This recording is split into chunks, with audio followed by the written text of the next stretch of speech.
In this video, I'm going to go over a recent judge ruling that has a major impact on what's going to happen with mortgage rates moving forward. And when there's a big impact on mortgage rates, that has a big impact in real estate values nationwide. And more specifically, I'm going to discuss in here in the Denver area. So there's a court case that's been unfolding that I've talked about in the last couple of videos, and it has to do with President Trump firing Lisa Cook as Fed governor. Now, in past videos, I've gone into more details on why that's so significant, but to wrap it up as quickly as possible, basically, Trump already controls 3 of the 7 Fed governors, and if he can control 4 of the 7 Fed governors, Trump will have a lot of influence on what the Fed decides to do. And if you have influence over 4 of the 7 Fed governors, then you can have those Fed governors vote to use quantitative easing to buy mortgage-backed securities to lower mortgage rates and boost real estate values. And this is a big thing in Trump's campaign. Like, he campaigned on bringing interest rates down. The whole economy teeters on real estate prices right now, and it's in Trump's personal best interest to bring mortgage rates down to get real estate prices up. We were very close to seeing him get control of that 4th Fed governor. Trump was trying to have Lisa Cook fired because of mortgage fraud. What Trump is alleging that Lisa Cook did, and she probably did do it, is she got a mortgage on a secondary house and she got a better rate on it because she said it was her primary residence instead of an investment property. It's wrong. It is mortgage fraud, but it's also probably the most common form of mortgage fraud. He's saying she did that. She probably did do it. And he's saying because of that, she should be fired as Fed governor, which would allow him to replace her with someone of his choosing. So after he fired her, she filed for a restraining order. She lawyered up and said, no, you can't fire me. And she was going to use a restraining order to stop him from replacing her. And that would allow her to retain her position while the lawsuit unfolded on whether Trump could lawfully fire her or not based on the mortgage fraud allegation. Basically, yesterday, the judge on the case ruled that her restraining order would be in effect and that she would retain her spot as Fed governor while the court case unfolds. And the court case is going to take 1 to 3 years. So essentially, it becomes irrelevant to current monetary policy. 1 to 3 years from now is a long time, and she's not being replaced. So now Trump does not control 4 of the 7 Fed governors, and that means he doesn't have enough influence over the Fed to have anything he wants happen. What does this mean for you if you're a buyer or seller? Well, if you're looking at interest rates and you were expecting them to drop, so what's probably going to happen here in the next Fed meeting here on September, I think it's 16th, they're probably going to vote to reduce the Fed funds rate by 25 basis points or 50 basis points, a quarter or 0.5%.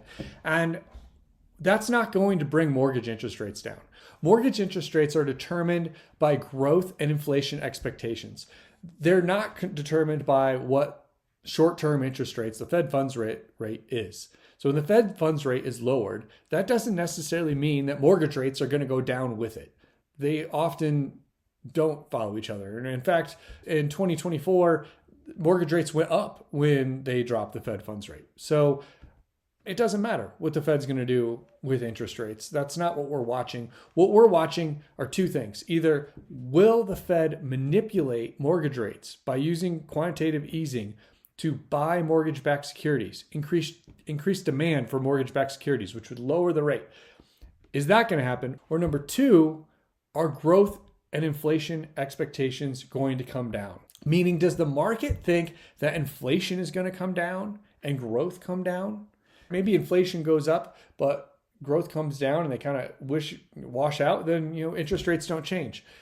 But if they think, for instance, inflation's going up, right, and growth is going down, which is more like kind of what we're in right now, then again, maybe mortgage interest rates aren't going to change much. Or if the inflation expectation is higher than the change in growth, then maybe we actually see mortgage interest rates go up, right? If inflation is a big concern, it'll actually drive mortgage interest rates up.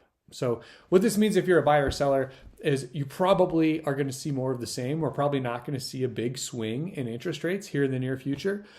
More than likely what's going to happen is we're going to watch the market soften more until it's a big concern. When real estate prices are coming down to such a degree that it's really a big, obvious concern. And at that point, then even though the Fed's not being controlled by what Trump's doing, they still on their own will probably decide to come in and save the real estate market with quantitative easing in order to save the bigger picture market, right? But they're not going to do it until it becomes more of a problem. So I think what we can expect moving forward is a continued sluggish real estate market where volume is down, where mortgage rates are high, where values are slowly declining.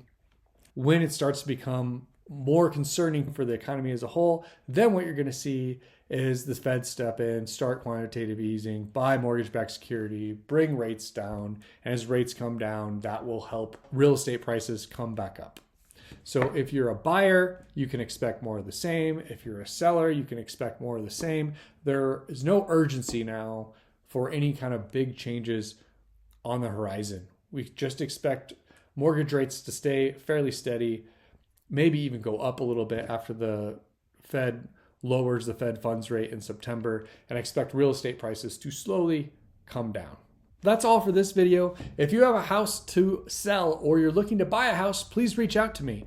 My personal cell phone number is 720-252-6888.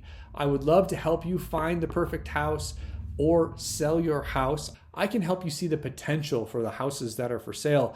You can buy a house and have it renovated after the fact and have the cost of that renovation rolled into your mortgage. I can show you how to do that. Just reach out.